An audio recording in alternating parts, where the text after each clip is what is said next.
नाशिकमधील भोंदूबाबा अशोक खरातच्या एसआयटी चौकशीचं ठिकाण आता बदलण्यात आलंय। आज अज्ञात स्थळी अशोक खरातची चौकशी सुरू झाली आहे।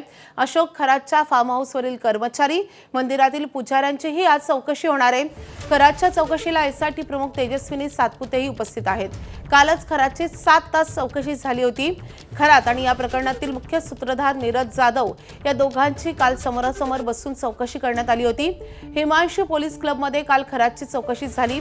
एका महिलेला गुंगीचं औषध देऊन तिच्यावर अत्याचार केल्याच्या आरोपाखाली खरात अटकेत आहे। रोज त्याचे काळे कारनामे समोर येत आहेत।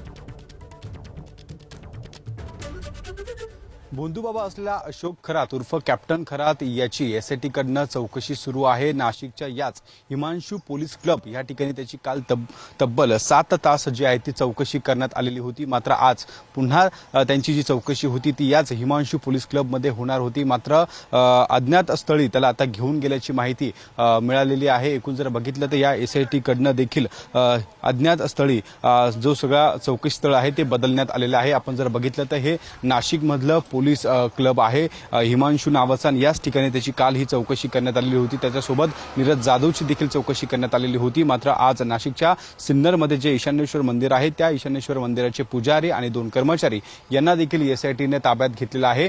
तर जवळपास आज एसआयटी कडनं 6 जणांची जी आहे ती चौकशी होणार आहे।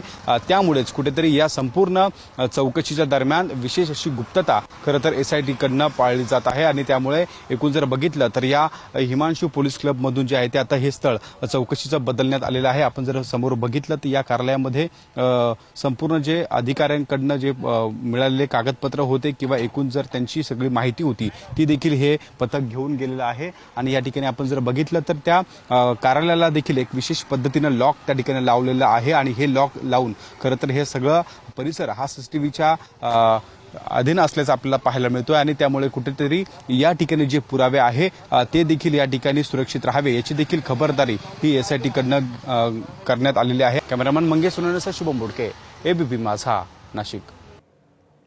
अशोक खरात प्रकरणात आता आयकर विभागानं एंट्री घेतली आहे आणि त्यामुळे आता आर्थिक चौकशीलाही वेग येणार आहे। आयकर विभागाकडून खरातच्या मालमत्तेची आणि कोट्यवधींच्या व्यवहारांची चौकशी होणार आहे। खरातच्या मालमत्ता, व्यवहार आणि उत्पन्नाच्या स्रोतांची सखोल चौकशी केली जाणार आहे। नाशिकसह विविध ठिकाणी असलेल्या मालमत्तांचा तपशील गोळा केला जात असून कोट्यवधी रुपयांच्या व्यवहारांची छाननी होणार आहे। त्यामुळे आता जमीन व्यवहार संबंधित लोकही पोलिसांच्या रडारवर आलेत। जवळपास 57 सातबारा अशोक खरात आणि कुटुंबियांच्या नावावर असल्याची माहिती आहे। काही सातबारांवर सरकारी अधिकारी आणि त्यांच्या कुटुंबियांची नावे असल्याचं तपासात उघड झालंय आणि त्यामुळे या व्यवहारांच्या लिंकिंगद्वारे मोठे आर्थिक जाळं उघड होण्याची शक्यता आहे।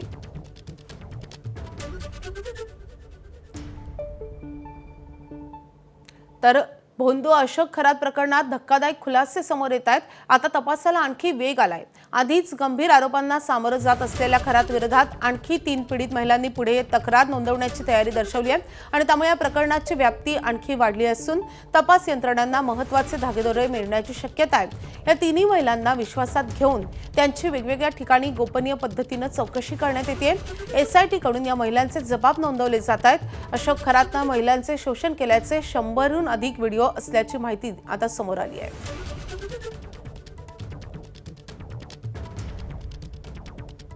तर भोंदूबाबा अशोक खरातचा ऑफिस बॉय नीरज जाधवच्या फोन कॉलचे रेकॉर्ड्सही एसआयटीनं तपासल्याची माहिती आहे।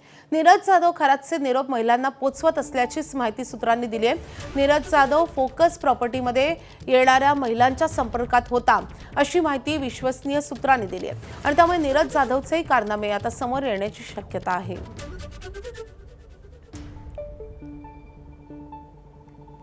तर अशोक खरात प्रकरणावरून मुख्यमंत्री देवेंद्र फडणवीस यांनी कडक इशारा दिलाय। या प्रकरणाची वरिष्ठ पातळीवरून तपास होतोय, कुणालाही सोडणार नसल्याचं मुख्यमंत्र्यांनी म्हटलंय। तसंच विरोधकांच्या आरोपानंतर मुख्यमंत्र्यांनी त्यांच्यावर पलटवार केलाय।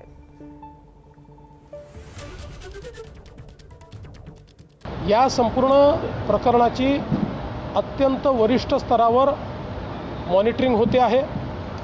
स्वतः डीजींना मी सांगितलेलं आहे की त्यांनी याचं मॉनिटरिंग करायचं आहे। याच्यामध्ये एसआयटी तयार केलेली आहे।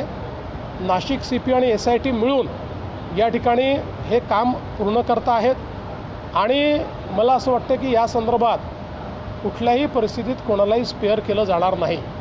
आता याला राजकीय रंग देण्याचा काही प्रयत्न चाललेला आहे कोणाजवळ काही पुरावा असेल तर त्यांनी तो निश्चित आणून द्यावा, त्याच्यावरही कारवाई होईल. कोणी कुठे भेटलं, कोणासोबत फोटो आहे, काय आहे, या तर गोष्टी असतात. कोणी कोणासोबत फोटो असू शकतो. पण ज्यांनी मंत्रिमंडळाची विशेष बैठक बोलवून 40 किलोमीटर दुरून त्यांना पाणी दिलं, त्यांना काय शिक्षा द्यायची?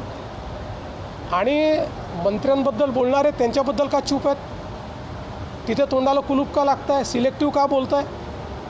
त्यामुळे काहींना केवळ राजकारण आम्हाला राजकारणात इंटरेस्ट नाही आहे. आम्हाला महिलांच्या डिग्निटीमध्ये इंटरेस्ट आहे. आम्हाला ज्या महिलांच्या सोबत त्यांनी दुर्व्यवहार केला आहे त्या प्रत्येक महिलेला न्याय दिल्याशिवाय आम्ही शांत बसणार. दरम्यान भोंदूगिरीमध्ये सत्ताधारी सहभागी असतील तर सर्व राजकारण्यांना सहआरोपी करा. कॅबिनेटमधील मंत्र्यांना सहआरोपी केल्याशिवाय ही भोंदूगिरी थांबणार नाही, अशी प्रतिक्रिया ठाकरेंच्या शिवसेनेचे खासदार संजय राऊतांनी दिली आहे. तर यावेळी बोलताना राऊतांनी दीपक केसरकरांवरही हल्लाबोल केला आहे. जर या महाराष्ट्रामध्ये अशी भोंदूगिरी, बुवाबाजी फोफावत असेल आणि त्यात आमचे सत्ताधारी सहभागी होत असतील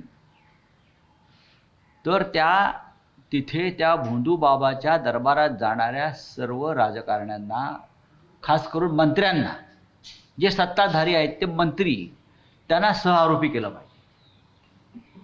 बाकी इतर सोडून द्या, सामान्य जनता किंवा इतर.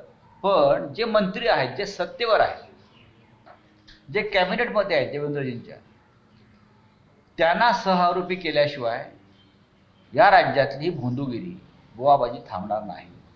केसरकरांवरती कोणी विश्वास ठेवू नका. केसरकर हा सावंतवाडीचा डोमकावळा आहे, बरं का. त्यांच्यावरती विश्वास ठेवू नका. महाराष्ट्राच्या सरकारमध्ये असल्यापासून त्यांना या गोष्टीचा नाद आहे. ते अनेक जंगलामध्ये जाऊन विधी करतात, असे त्यांचे सहकारी सांगतात. ते आमच्या सरकारमध्ये होते, ते नंतर दुसऱ्या सरकारमध्ये गेले, ते पळून गेले. हे सगळं जरी खरं असलं तरीही ज्यांना या गोष्टीचे छंद होते त्याचा एक गट एकत्र झाला आणि ते बाहेर.